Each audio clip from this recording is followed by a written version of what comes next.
Everyone. Vinayaka Chavithi స్పెషల్‌గా 5 రకాల ప్రసాదాలనైతే గనక ఇలా ఈజీగా చేసుకుందాం. ముందుగా అయితే పాల తాలికలు చూద్దాం. దానికోసం ప్యాన్ హీట్ అయిన తర్వాత ఒక 3 స్పూన్స్ నెయ్యి తీసుకోండి. కొంచెం నెయ్యి ఎక్కువగానే పడతది. ఈ నెయ్యిలో ఇప్పుడు మన దగ్గర డ్రై ఫ్రూట్స్ ఏవైతే ఉంటాయో అవన్నీ వేసుకోవచ్చనమాట.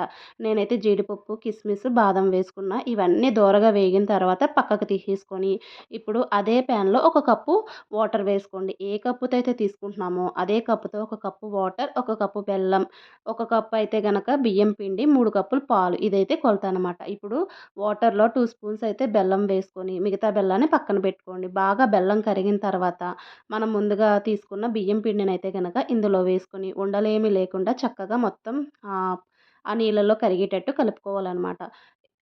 మొత్తాన్నయితే గనక కొంచెం వేగిన తర్వాత పక్కకు తీసేసుకొని, ఇలా అవుతుందో లేదా అన్నది చూసుకోవాలి. గోరువెచ్చగా ఉన్నది కాబట్టి చల్లారేంత వరకు ఉంచుకోవడమే. ఇప్పుడు మిగిలిన ముప్పావు కప్పు బెల్లాన్ని ప్యాన్‌లో వేసేసుకొని, చిన్నగా కొంచెం వాటర్ అయితే వేసుకొని, బెల్లం కరిగించుకోవాలనమాట. ఒకవేళ డస్ట్ పార్టికల్స్ ఉన్నాయి అని అనిపిస్తే గనక దీన్ని స్ట్రెయిన్ ఔట్ చేసుకోండి. పాకం అంతా చల్లారిపోవాలని మాత్రం బాగా గుర్తుపెట్టుకోండి. ఇప్పుడు మనం ముందుగా ప్రిపేర్ చేసుకున్న పిండినంతటిని ఇలా చేసుకొని, చిన్న చిన్న బాల్స్ తీసుకొని తాలికల్లా ఒత్తుకోవడమే. ఇలా బల్ల మీద అయితే ఒత్తుకుంటే చక్కగా వస్తాయి. మనకి చేతికి పిండి కానీ ఏమీ రాసుకోవాల్సిన అవసరం లేదు. ఆల్రెడీ ఇందులో నెయ్యి ఉంటది కాబట్టి చక్కగా అయితే గనక తాలికలు వస్తాయన్నమాట. ఇలాగ మొత్తం తాలికలన్నిటిని ఒకే సైజులో అయితే గనక ప్రిపేర్ చేసుకొని పక్కన పెట్టేసుకోండి. కావాలంటే జంతికలు వేసుకునే దాంతో కూడా మనం ఈ పాల తాలికలననేవి ఇలా వేసుకోవచ్చు. ఇప్పుడు అదే ప్యాన్‌లోకి 3 కప్పులు పాలు, ముందుగా 2 కప్ 2 స్పూన్లు సగ్గుబియ్యాన్నయితే నానబెట్టుకొని పక్కన పెట్టుకోండి. ఇప్పుడు వీటిని నీటితో సహా ఇందులో వేసేసుకోండి. ఆల్రెడీ సగ్గుబియ్యం నాని ఉన్నాయి కాబట్టి తొందరగానే ఉడికిపోతాయి. సగ్గుబియ్యంని పాలలో మెత్తగా అయ్యేంత వరకు ఉడికించుకొని, సగ్గుబియ్యం ఉడికిన తర్వాత మనం ముందుగా ప్రిపేర్ చేసుకున్న పాల తాలికలన్నిటిని ఇందులో వేసేసుకోవాలనమాట. మనం ఫస్ట్ మాత్రమే కలపాలి. లేదంటే మధ్యలో కలిపితే తాలికలు విరిగిపోతాయని గుర్తుంచుకోవాలి.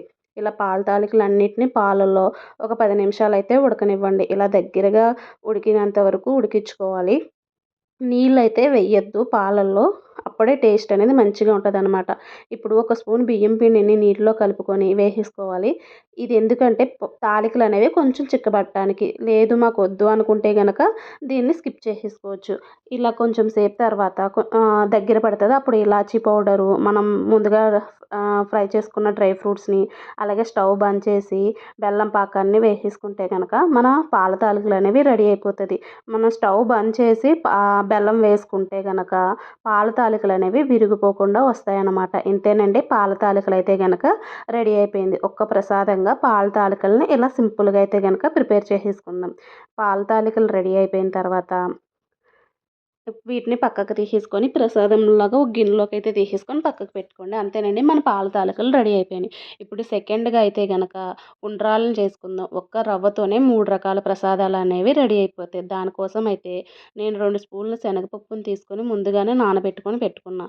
ఇప్పుడు ప్యాన్‌లోకి ఒక కప్పు బియ్యం రవ్వనైతే గనక తీసుకొని దోరగా వేపుకోవాలి. మాడిపోకూడదు. సిమ్‌లో పెట్టుకొని మాత్రమే వేపుకోండి. ఇలా దోరగా వేగిన తర్వాత దాన్నయితే గనక పక్కకు తీసేసుకొని పెట్టుకోండి. ఇప్పుడు 2 స్పూన్స్ నెయ్యి వేసుకొని, అందులో మనం ముందుగా నానబెట్టుకున్న శనగపప్పు, అలాగే కొంచెం జీలకర్రనైతే వేసుకొని, శనగపప్పును కొంచెం వేగేంత వరకు వేపుకోవాలనమాట. ఇప్పుడు ఇందులో ఒక కప్పు బియ్యం రవ్వకి 3 కప్పులైతే గనక నీళ్ళు కరెక్ట్‌గా కొలత సరిపోతాయి. ఇంక ఎక్కువ, తక్కువ ఏమీ వేయకండి. ఇలా 3 కప్పులు నీళ్లు వేసేసుకున్న తర్వాత దాంట్లో రుచికి సరిపడినంత సాల్ట్ వేసుకొని, శనగపప్పు అనేది కొంచెం ఉడికేంత వరకు ఉడికించుకోవడమే. ఇలాగా శనగపప్పు ఉడికిందో లేదో చూసుకొని, దాంట్లో మనం ముందుగా ఫ్రై చేసుకున్న బియ్యం రవ్వనంతటిని ఉండలు లేకుండా కలుపుకోవాలనమాట. వేసేసుకొని ఉండలు లేకుండా ఒక్కసారి కలుపుకొని, మనం మూత పెట్టుకొని మగ్గించుకోవాలి. సిమ్‌లో పెట్టుకొని మాత్రమే మగ్గించుకోండి. ఒక 5 నిమిషాలకైతే గనక ఇలాగా వచ్చేస్తది. ఇప్పుడు కింద నుంచి కలుపుకొని మనం జీలకర్ర, శనగపప్పు ఇవన్నీ కలిపేటట్టు కలుపుకోవాలనమాట. ఇలా కలుపుకున్న తర్వాత దీన్ని తీసుకొని పక్కన పెట్టేసుకోండి. చల్లారుతది కదా! మనం రావాలి కాబట్టి, చెయ్యి కాలుతది కాబట్టి పక్కన పెట్టేసుకున్న తర్వాత, చల్లారిన తర్వాత చేతికి నూనె కానీ, నెయ్యిని కానీ, లేదంటే గనక వాటర్‌లో కానీ డిప్ చేసుకొని మనం ఉండ్రాళ్ళు ఉంటాయి కదా! ఆ ఉండ్రం అయితే గనక ఫస్ట్ చేసుకోండి.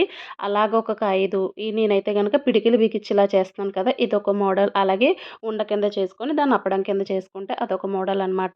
ఆవిరి పట్టడం కోసం కుక్కర్ పెట్టి ఇలా చిల్లుల గిన్నెకి కొంచెం నెయ్యి రాసుకొని మనం ప్రిపేర్ చేసుకున్న ఉండ్రాళ్ళన్నిటిని పెట్టేసి ఓ ప్లేట్ పెట్టి ఒక 15 నిమిషాలయితే గనక ఉడికించుకోవాలి. అంతేనండి మన ఉండ్రాళ్ళనేవి రెడీ అయిపోతాయి. ఇక్కడ గుర్తుంచుకోవాల్సిందేంటంటే చల్లారిన తర్వాత మాత్రమే ప్లేట్‌లోకి తీసుకోండి ఇంతే. ఇవైతే 3 ప్రసాదాలు రెడీ అయిపోయినట్టే. తర్వాత ప్రసాదంగా ఐదో ప్రసాదంగా శనగలను తీసుకుందాం. ఈ శనగల కోసమైతే ముందు రోజు నైటే శనగల్ని బాగా నానబెట్టుకోవాలనమాట. 2, 3 సార్లు కడిగేసుకొని నానబెట్టుకొని, అందులో తగినంత ఉప్పు వేసుకొని కుక్కర్‌లో పెట్టుకొని ఒక 3 విజిల్లొచ్చేంత వరకు ఉడికించుకోండి. పొద్దున్నే నానబెట్టుకుంటే గనక పండగల్లో అవ్వదు కాబట్టి ఇలాగ 3 విజిల్లయితే గనక సరిపోతది. ఇంకా ఎక్కువ విజిల్లయితే మళ్ళీ పేస్ట్ అయిపోతదని గుర్తుంచుకోవాలి. ఆవిరంతా పోయిన తర్వాత శనగలు ఉడికినాయో లేదో చూసుకొని పోపు పెట్టుకోవాలి. కొంచెం జీలకర్ర, పోపులన్నీ వేసేసుకున్న తర్వాత కరివేపాకు, ఫైనల్‌గా అయితే గనక ఇంగువను వేసుకొని ఆ పోపునంతటిని శనగల్లోకి ట్రాన్స్‌ఫర్ చేసేసుకుంటే ఐదో ప్రసాదంగా శనగలు కూడా రెడీ. ఇలా ప్లాన్ చేసుకుంటే 5 ప్రసాదాలనేవి చాలా ఈజీగా అయిపోతాయి. వీడియో నచ్చితే లైక్ చేయండి.